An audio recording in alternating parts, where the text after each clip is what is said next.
Right now, there are 320 million people living in America, 90% of whom have cell phones, and 70% have access to the internet. We live in an age of status updates, hashtags, Instagrams, and viral videos. Just a click away to anything and anywhere, where news travels as fast as one's Twitter feed. We've never been so connected to the world and each other than right now, this moment. Let's go on a journey. We're only a third of the population of cell phones, and only 10% have access to a very slow internet. 8,000 miles away to Uganda, Africa.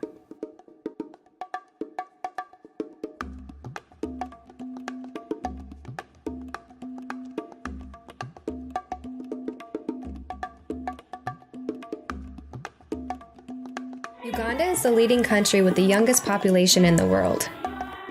The average life expectancy is 54 years old. 78% are below the age of 30. 52% are below the age of 15. Imagine if over half of America's population is less than the age of 15. There would be more children than the schools could provide education for. Your dreams for the future could be limited to the knowledge that you may not have been promised. These are all situations that Ugandans face every single day. There are many unavoidable circumstances that the people of Uganda encounter that Americans will never even fathom. Illnesses and diseases take a toll on too many lives to count, most of the time to the point of taking their life at a very young age.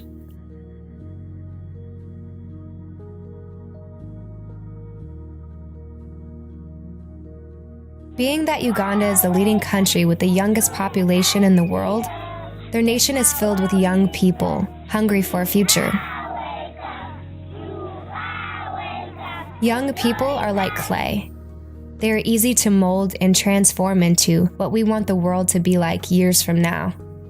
Authority can use this to create good in the world, but it can also be used to create evil. The war was started over about 30 years ago now, and it was started by a man named Joseph Kony. He basically just started a massive war in northern Uganda to cleanse the Acholi tribe, is what he said his intention was. And he did this through abducting children and forcing them to serve in his army. And this went on for over 20 years, and in that time he abducted over 30,000 children. And there was also internally displaced people's camps during that time, and just countrysides and houses and villages being destroyed because of what was happening during the war. In 2012, the Invisible Children made Joseph Kony infamous, using social media as a platform to educate and spread the word about what's been happening in Uganda for the last 30 years. This movement continues today and has made leaps and bounds in gaining American support to the Ugandans to help stop the LRA and finally put Joseph Kony to justice. Although the support has grown tremendously throughout the years, Joseph Kony is still out there. I first heard about Uganda when I was 14, and I saw a documentary about northern Uganda and about child soldiers and the war that was happening. My heart was ripped out of my chest and placed in Uganda. I knew from 14, and I prayed from the age of 14 that God would make a way for me to be able to go there. The first time I walked down the street in Gulu, I just felt like I was home and I had arrived. One of those days I was walking down the street and I met a man named Jimmy.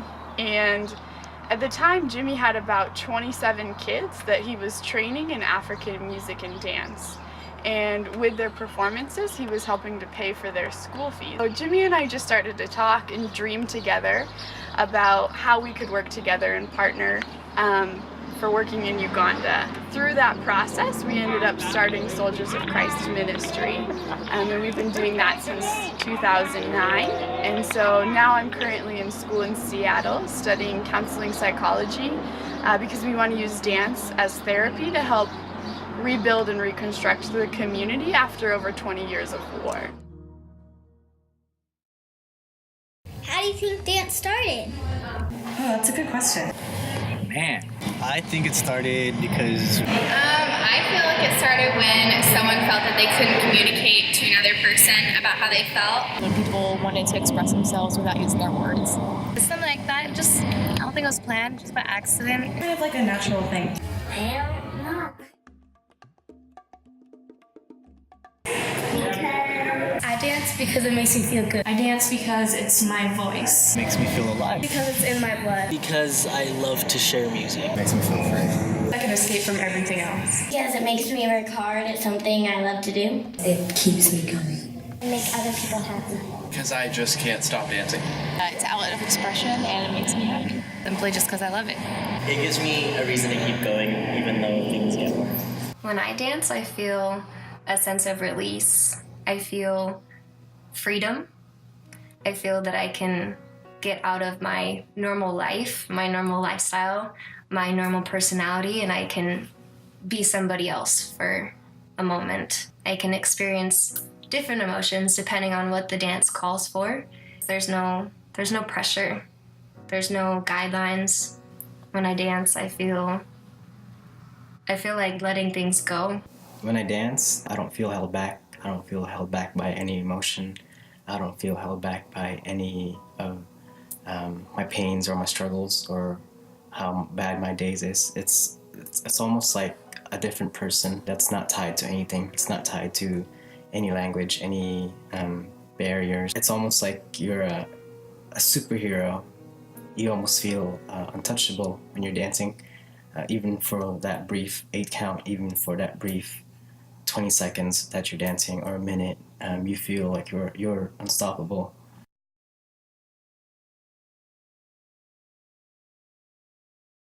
I get a lot of people telling me how dance has actually saved their life or brought them out of a really hard time, of how they were addicted to drugs or were in a really lonely place, and that by being here there's a community that of people that get them. I was like in a really, really dark time in my life and I wasn't dancing and I was just like hanging around the wrong people. I had to get out of that position, and dance, honestly, I think it saved my life, and that's why I'm dancing now. I owe my life to dance. I can use dance it's somewhere where it's like safe to put those emotions out, and like people won't judge you and people won't look at you differently for it. I feel like without dance, I would be a lazy couch potato. So really, it's just like a way for me to express myself and get out some energy that's been like pent up all day at school, like studying. So it's just like a way to release. If I didn't have that, then I'd be a crazy person, I feel like. Whenever I'm feeling down or something, I go back to dancing because that kind of brings me joy and it brings me just satisfaction of I worked really hard and I got this, and I love doing it. Not only am I able to share my emotion, but I can make other people feel the emotion that I feel too. And I think that's important, to be able to communicate how you feel and have people relate to you by just watching. It happens in hip-hop, it happens in ballet, where they finally feel their voices heard and then connected to their body. I want that for people. If it's for me to have that time and for people around me that also see that. Just even after my husband died, of how much dance brought life where there felt like there was death.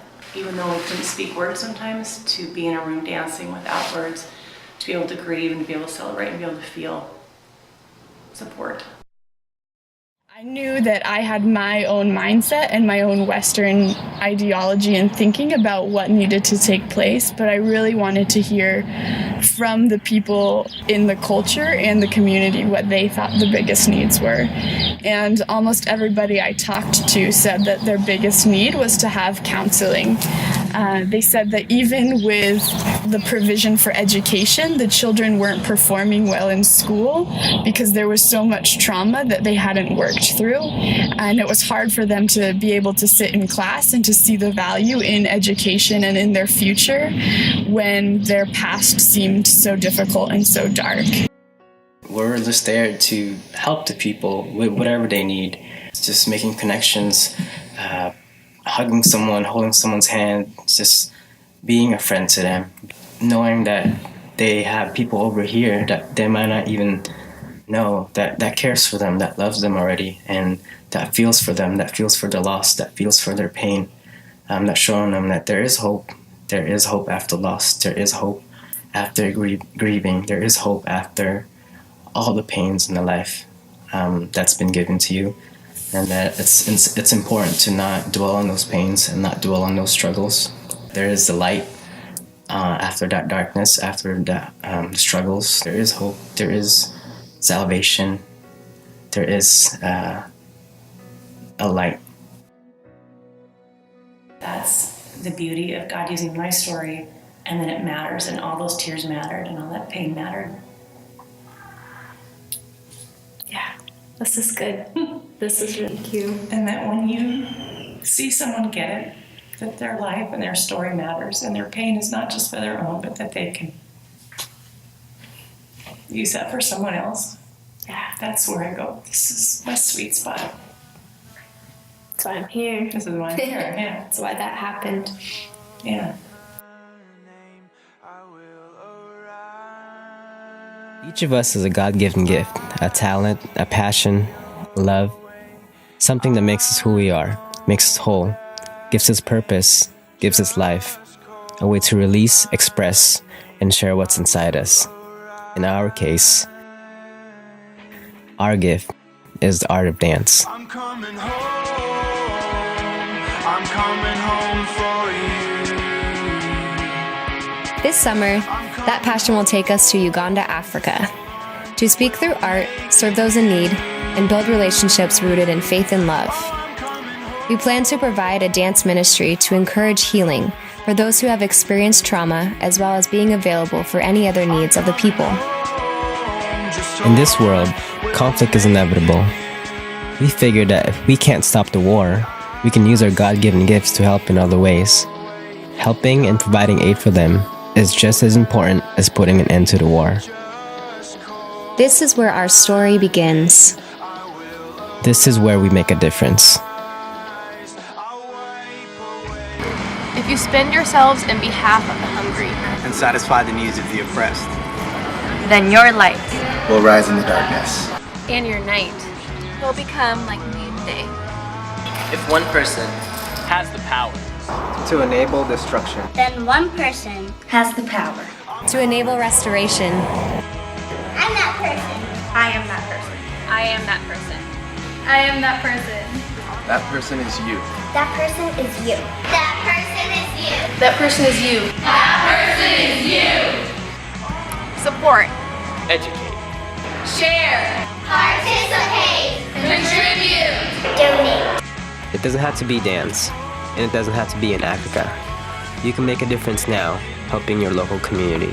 Don't wait for the person next to you to be proactive. The movement starts with you. We are the Wellspring Project.